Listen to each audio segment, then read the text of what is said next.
আসসালামু আলাইকুম। আমার প্রবাসী ভাইদের উদ্দেশ্যে একটা কথা বলতে চাচ্ছি।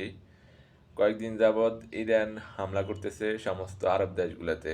আপনারা অতি উৎসাহ নিয়া এগুলা ভিডিও করতেছেন। Facebook, YouTube সবখানে আপলোড দিচ্ছেন।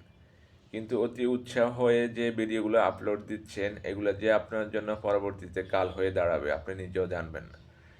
আমাদের দেশে সরকার পরিবর্তন হইছে, অনেকজন আন্দোলন করছেন, মিছিল করছেন। তারপরে কি হইছে দেখছেন? দুবাইতে, ওমানে এবং সৌদি আরবে। এখনও অনেকে আছে জেলে বন্দী আছেন, এখনও মুক্তি পান নাই।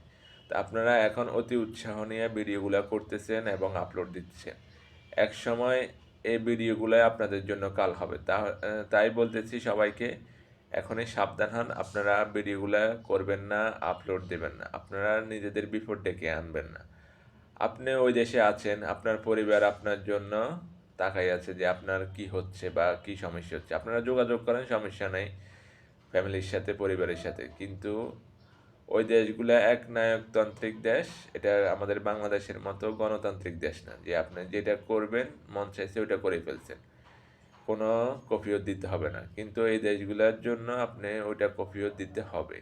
প্রত্যেকটা আরব দেশে সরকারগুলাই ডিক্লেয়ার করছে যারা এগুলা ভিডিও ছড়াবে, শেয়ার করবে, লাইক করবে, কমেন্ট করবে, তাদের এটার কফিয়ত দিতে হবে।